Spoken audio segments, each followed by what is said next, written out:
Hello friends, welcome to my channel. ഇത് ഞാൻ കുറച്ച് ചാള വറുത്ത് കാണിക്കാൻ പോകണം. ചാള വറുക്കാന്ന് പറഞ്ഞാൽ ഞാൻ ഫ്രൈങ് പാനിലൊന്നല്ല, എയർ ഫ്രയറിലാണ് വറുക്കാൻ പോണത്. അപ്പോൾ അതിലേക്ക് ഞാൻ ഒരു 11 ചാളയുണ്ട്. ഇത് പിന്നെ അത് ഞാനിങ്ങനെ ലൈൻ ഇട്ടിട്ടുണ്ട്. മസാല അതിൻ്റെ ഉള്ളിലേക്ക് കയറാൻ വേണ്ടിയിട്ടാണ് അങ്ങനെ ഇട്ടിട്ടുള്ളത്. അപ്പോൾ ഞാൻ കുറച്ച് മസാല അരച്ച് വെച്ചിട്ടുണ്ട്. ഇതിൽ വെളുത്തുള്ളി ഉണ്ട്, ഒരു 12 അല്ലി വെളുത്തുള്ളി ഉണ്ട്, ഒരു 6 അല്ലി നമ്മുടെ ചുവന്നുള്ളി ഉണ്ട്, പിന്നെ ഒരു 10-12 കറി ലീവ്സ് ഉണ്ട്, അങ്ങനെ കറിവേപ്പില ഇത്, പിന്നെ ഒരു സ്പൂൺ പെരിഞ്ജീരകം, പിന്നെ ഒരു 2 സ്പൂൺ എരിവില്ലാത്ത മുളക് പൊടി കാശ്മീരി, പിന്നെ 2 സ്പൂൺ മറ്റേ എരിവുള്ളത്, പിന്നെ ഒരു 1/2 ടീസ്പൂൺ മഞ്ഞൾപ്പൊടി. പിന്നെ ഇതിലേക്ക് ഞാൻ 1 സ്പൂൺ വിനീഗർ ഒഴിച്ചിട്ടുണ്ട്. വിനീഗർ ഇല്ലെങ്കിൽ ലിംബു നീരായാലും ഒഴിച്ചാൽ മതി. അപ്പോൾ അതെല്ലാം ഉപ്പ് ആവശ്യത്തിനിടുക. അതെല്ലാം കൂടെ മിക്സാക്കി വെച്ചതുള്ളത് അതിന് ഇതിലേക്ക് ചാളയിലേക്ക് പരട്ടിയിട്ട് നമുക്കിത് ഇത് കുറച്ച് കൂടുതലുണ്ടാവും. ഞങ്ങൾ അരയ്ക്കുമ്പോൾ കുറച്ച് കൂടുതൽ അരയ്ക്കും. അപ്പോൾ ബാക്കിയുള്ളത് നമുക്ക് ഫ്രിഡ്ജിൽ വെച്ചാൽ ഇനി എപ്പോഴെങ്കിലും മീൻ വറുക്കാനൊക്കെ ഉപയോഗിക്കാം ഇത്.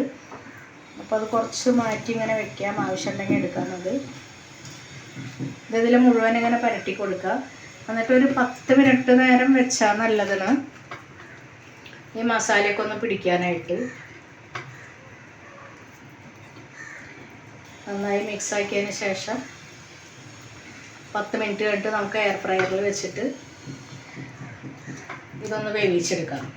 വറുത്ത തന്നെയാണ് എടുക്കുക, നല്ല എണ്ണ ഇല്ലാണ്ട് എടുക്കാം. നമുക്ക് എണ്ണ ഉപയോഗിക്കാൻ പറ്റാത്തവർക്കൊക്കെ വറുത്ത് കഴിക്കണമെന്ന് തോന്നിയാൽ അതിൽ വറുത്താൽ മതി. ഞങ്ങളതിൽ വറക്കാറുണ്ട്, ചിക്കനും എല്ലാം ശരിയാക്കാറുണ്ട്. അതിൽ ടേസ്റ്റൊന്നും വലിയ വ്യത്യാസമില്ല. പിന്നെ എണ്ണയിൽ എങ്ങനെ എടുക്കണം അത്രയും ഒരു ടേസ്റ്റ് ഉണ്ടാവില്ല. അതിപ്പോൾ നമുക്ക് എല്ലാവർക്കും ആലോചിച്ചാൽ അറിയാമല്ലോ, അത്രയും ഉണ്ടാവില്ല എന്നുള്ളത്. കുറച്ച് കൂടുതലാവട്ടെ മുളക്. അപ്പോൾ മുളകൊക്കെ നിങ്ങൾക്ക് ആവശ്യമുള്ളത് ഇട്ടാൽ മതി. ചിലർക്ക് തീരെ എരിവ് പാടില്ലാത്തവർക്ക് കുറച്ചിട്ടാൽ മതി. ഞങ്ങളിപ്പോൾ ഇത്രയൊക്കെ ഇടാറുണ്ട്. ഒരു 10 മിനിറ്റ് കഴിഞ്ഞിട്ട് നമുക്ക് ഫ്രൈങ് പാനിൽ വയ്ക്കാം. ഫ്രൈങ് പാനല്ല, എയർ ഫ്രയറിൽ. ഓക്കെ, ഞാനെല്ലാം മസാലയൊക്കെ തേച്ച് വെച്ച് ഒരു 10 മിനിറ്റ് കഴിഞ്ഞിട്ടുണ്ട്. ഇനി നമുക്ക് എയർ ഫ്രയറിൽ വയ്ക്കാം. അത് പിന്നെ എയർ ഫ്രയറിൻ്റെ അഡീഷൻ, അപ്പോൾ അതൊരു സിലിക്കോൺ പ്ലേറ്റാണിത്. ഇതൊരു പ്രാവശ്യം ഉപയോഗിച്ചിട്ട് കളയേണ്ടതാണ്. അപ്പോൾ അതിലേക്ക് വെച്ചിട്ടുണ്ട് ഞാൻ. അപ്പം അതിൻ്റെ മേലെ കുറച്ച് വേപ്പില അങ്ങനെ ഇടണം.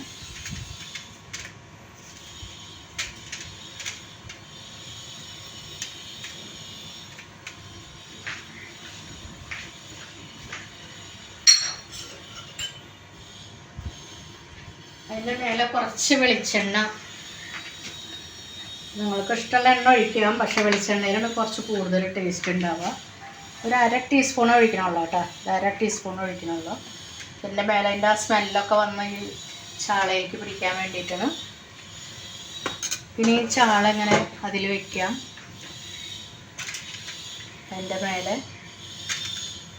അപ്പോൾ തീരെ എണ്ണ കുറച്ച് നമുക്ക് ഉണ്ടാക്കാൻ പറ്റിയ ഒരിതാണ് എയർ ഫ്രയർ. ടേസ്റ്റിനൊന്നും വലിയ വ്യത്യാസമൊന്നുമില്ല. വറുത്ത് കഴിക്കുന്ന ആവശ്യമുള്ളവർക്ക്, കഴിക്കാൻ പറ്റാത്തവർക്ക് ഇങ്ങനെ ഉണ്ടാക്കി കഴിക്കാം.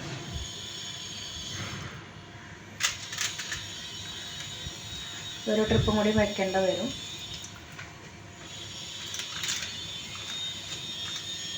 ഇതിൻ്റെ മേലെയും കുറച്ച് വേപ്പിലിടാം.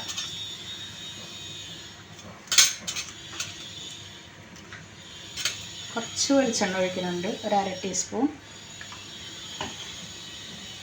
ഒഴിവാക്കാൻ പറ്റുന്നവർക്ക് ഒഴിവാക്കാം കേട്ടോ. ഞാൻ പിന്നെ ഞങ്ങൾക്ക് അത്ര പ്രശ്നമില്ല കഴിക്കണോണ്ട്, അതുകൊണ്ട് ഞാൻ കുറച്ച് ഇടുന്നതിന് ഇതിലേക്ക് വയ്ക്കാം.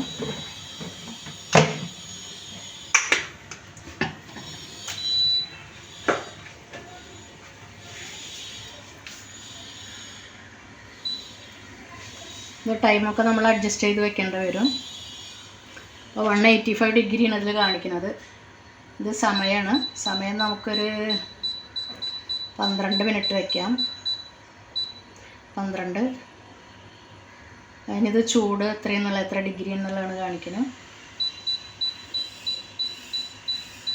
അതൊരു 120ൽ വയ്ക്കാം. 120. ഇനി സ്റ്റാർട്ടാക്കാം. ഇടയ്ക്കൊന്ന് നോക്കിയിട്ട് നമുക്കൊന്ന് തിരിച്ചിടേണ്ട വരും. വെന്തിട്ടുണ്ടാവും 2 സൈഡൊന്നും കുറച്ച് മൊരിയാൻ വേണ്ടിയിട്ട്. അതിൻ്റെ ബസ്സ കേട്ടു. അപ്പോൾ നമുക്ക് നോക്കാം. ഇതൊന്ന് മറിച്ചിടേണ്ട വരും. ഒരു സൈഡ് ആയിട്ടുണ്ട്.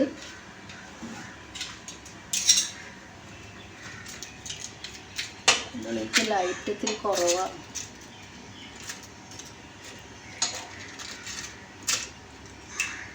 ഒന്നും കൂടി മറിച്ചിട്ടിട്ട് അത്ര തന്നെ സമയം വെക്കേണ്ടി വരും.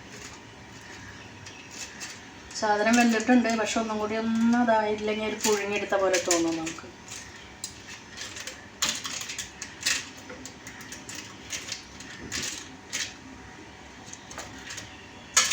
എല്ലാം മറിച്ചിടണം.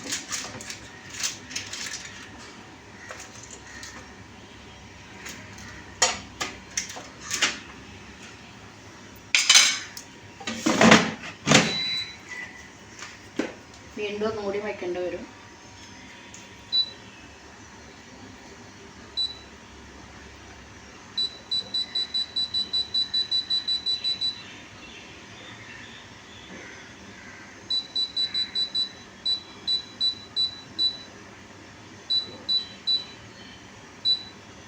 ഞങ്ങളിതിൽ കപ്പലണ്ടി വറക്കാറുണ്ട്, പിന്നെ മക്കാന വറക്കാറുണ്ട്.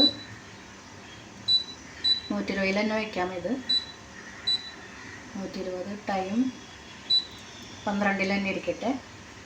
12. ഓക്കെ, ഇനി സ്റ്റാർട്ടാക്കാം.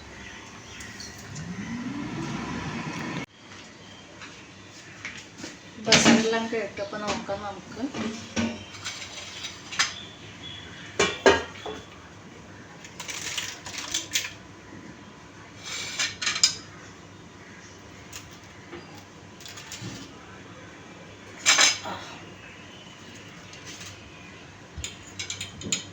എല്ലാം വെന്തിട്ടുണ്ട്, മൊരിഞ്ഞിട്ടുണ്ട് ഒരുവിധം. കൂടുതൽ മൊരിയാണെങ്കിൽ കുറച്ച് നേരം കൂടി വെക്കേണ്ടി വരും. അപ്പോൾ ടേസ്റ്റൊന്നും വലിയ വ്യത്യാസം വരില്ല. അപ്പോൾ നിങ്ങൾക്ക് കുറച്ചും കൂടി എണ്ണ ഒഴിക്കണമെന്നുണ്ടെങ്കിൽ കുറച്ചും കൂടി എണ്ണ ഒഴിച്ചിട്ട് തയ്യാറാക്കാം. ഞാൻ പിന്നെ 2 സ്പൂണേ ഒഴിച്ചിട്ടുള്ളൂ.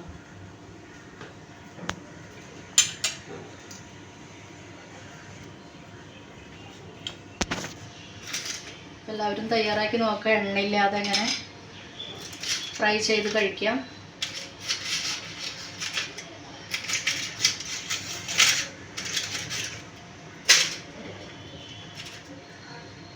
കപ്പലണ്ടിയൊക്കെ വറുത്താൽ നല്ല ക്രിസ്പി ആയിട്ടിരിക്കും. അതുപോലെ തന്നെ മക്കാന വറുക്കാൻ ഞങ്ങൾ പഴംപൊരി ഉണ്ടാക്കിയിട്ടുണ്ട്. അപ്പോൾ നിങ്ങൾക്ക് എയർ ഫ്രയറിൽ ഇങ്ങനെ ഉണ്ടാക്കിയിട്ട് കഴിക്കാം. എണ്ണ കുറച്ചിട്ടപ്പോൾ നിങ്ങൾക്ക് വീഡിയോ ഇഷ്ടപ്പെട്ടു എന്ന് വിചാരിക്കണം. ഇഷ്ടപ്പെട്ടെങ്കിൽ നിങ്ങൾ ലൈക്ക്, ഷെയർ, സബ്സ്ക്രൈബ് എല്ലാം ചെയ്ത് എന്നെ പ്രോത്സാഹിപ്പിക്കുക. മറ്റൊരു വീഡിയോയുമായി വീണ്ടും എത്താം. Thank you.